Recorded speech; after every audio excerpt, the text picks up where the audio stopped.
பரபரப்பு. Sir Vijay sir வந்து ஏர்போர்ட்டில் விழுந்துட்டார், தள்ளி விட்டாங்க அப்படின்னு ஒரு தரப்பு. இன்னொரு தரப்பு, அவர் குடிபோதையில் இருந்தாரியா, குடிபோதையில் இருந்தவர் மயங்கி தள்ளாடி விழுந்துட்டார், அவர் விமானத்தில் வரும்போதே குத்தாட்டம் போட்டுக்கிட்டு தானே வந்தாருன்னு சொல்லி இன்னொரு தரப்பு.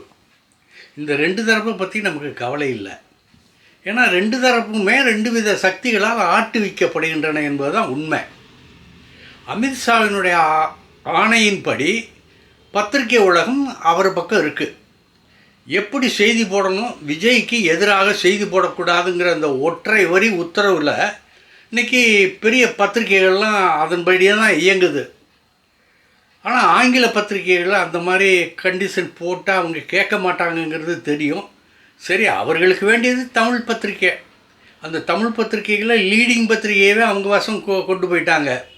அது ஏற்கனவே ஒரு இந்துத்துவ பத்திரிக்கை வந்து ஒன்று இருக்குது, அது இப்போ பிஜேபிக்கு ஆதரவாக இருக்குது.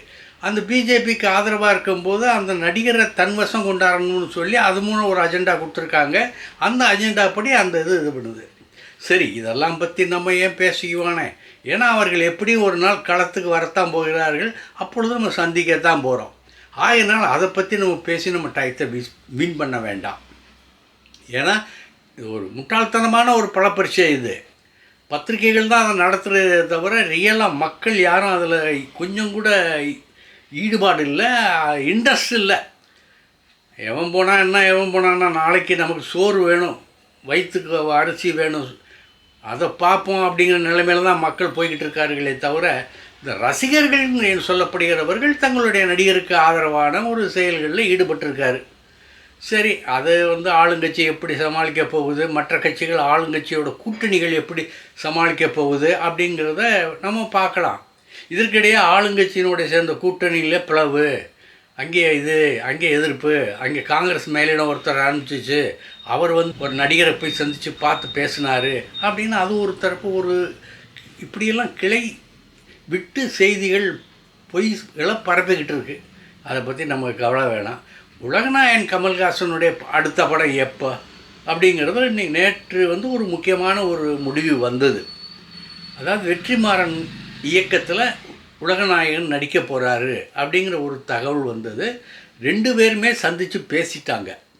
வெற்றிமாறனுடைய படம்னு சொன்னால் இவர் ஒரே ஆள் தான் கமல்ஹாசன், உன்னத நடிகர், எல்லா விதமான கேரக்டரையும் ஏற்று நடிக்கக்கூடிய திறமை இருக்குது, அதற்கேற்ற முகபாகம் இருக்குது, அதற்கேற்ற உடலமைப்பு அவரால் கொண்டாடவும் முடியும். ஆகவே அவர் தன்னை எப்படி வடிவமைத்து கொள்ளப் போகிறார் என்பது நம்ம அந்த அன்பறிவு படத்துக்கு பிறகு தான் நம்ம பார்க்க போகிறோம். ஏன்னா அன்பறிவு படத்துக்கு அடுத்து தான் வெற்றிமாறனுடைய இணைகிற படம் வரப்போகுதுங்கிறது உறுதிகரமாக தெரிஞ்சிருச்சு. சரி, கதை எப்படிப்பட்ட கதைன்னா, அது ஒரு வெற்றிமாறனுக்கே உரித்தான ஒரு கேங்ஸ்டர் கதை. அவர் கேங்ஸ்டர் கதையும் பண்ணுவார், நம்ம வட சென்னை மாதிரி அந்த பகுதி ஏரியாக்கள் உள்ள அதை பற்றியும் பண்ணுவார் அவர். இவருக்கு உலகநாயகனுக்குங்கும் போது ஒரு ஆங்கில தாக்கம் இருக்கும். ஏன்னா இவரை வந்து உலகளவில் பார்க்கக்கூடிய ரசிகர்கள் நிறையா இருக்காங்க. கமல்னால் உலகளவுக்கு பரப்பளவில் போய் பாய்கிற நதி. அந்த நதி எல்லாருக்கும் போய் சேரணுங்கிற ஒரு எண்ணம் வெற்றிமாறனுக்கு இருக்கும். சில நடிகர்கள் இந்தியா உள்ள அந்த அளவுக்கு தான் அவங்க இருப்பாங்க, அவங்கள கொண்டு நம்ம வெளிநாடுகளுக்கெல்லாம் கொண்டு போக முடியாது. உலகநாயகன் கமல்ஹாசன் அவர் என்றைக்குமே தன்னுடைய தொழிலை பற்றியோ மற்ற எதை பற்றியோ குறைத்து மதிப்பிட்டவர் கிடையாது. அவர் சொல்கிறாரு, சிலர் வந்து நானும் ரஜினிகாந்தும் வந்து தொழில் முறையில் போட்டியாளர்கள், எங்கள் போட்டியை வேறு விதமாக பொறாமையாக மாற்ற சிலர் முற்பட்டார்கள். ஆனால் எங்களால் அந்த மாதிரி இருக்க முடியாது. அவர் வழியை பார்த்துக்கிட்டு போனார், நான் வழியை பார்த்துக்கிட்டு போனேன். ரெண்டு பேருமே நண்பர்களாகத்தான் இன்று வரை தொடர்கிறோம். இது இனிமேலும் தொடரும் என்ன அழுத்தம் கொடுத்து சொல்லிட்டார். ஆக அதில் எந்த விதமான மாற்றமும் கிடையாது. அந்த ஒருவரை எதிர்க்க வேண்டுங்கிற ஒரு பொறி, அதாவது ஒரு வலை, அதை பின்ன பார்க்குறாங்க, அதில் நாங்கள் மாட்ட மாட்டோம் அப்படின்னு சொல்கிறாங்க.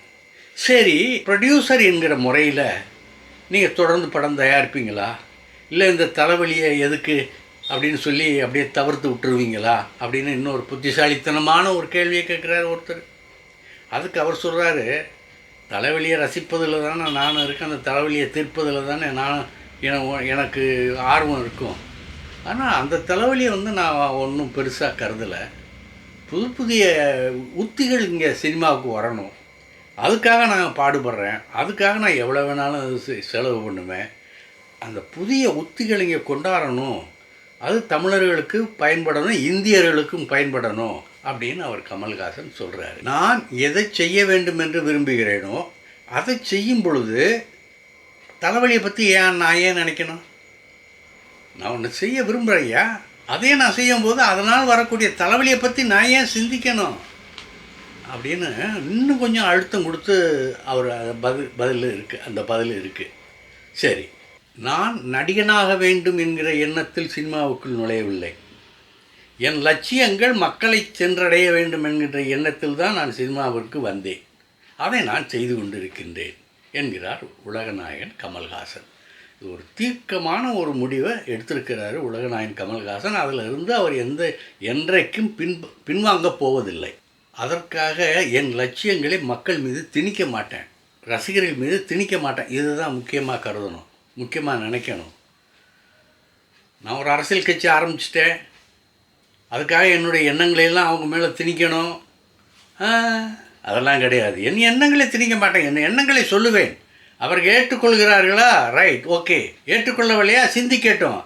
இதுதான் என்னுடைய மனப்பான்மை அப்படின்னு உலகநாயகன் கமல்ஹாசன் சொல்கிறார், தெளிவாக சொல்கிறார். இன்றைக்கு இதோடு முடிச்சுக்கலாம், நாளைக்கு சந்திக்கிறேன். இந்த வீடியோ உங்களுக்கு பிடிச்சிருந்தா லைக் பண்ணுங்கள், கமெண்ட் பண்ணுங்கள், ஷேர் பண்ணுங்கள், சப்ஸ்கிரைப் பண்ணுங்கள்.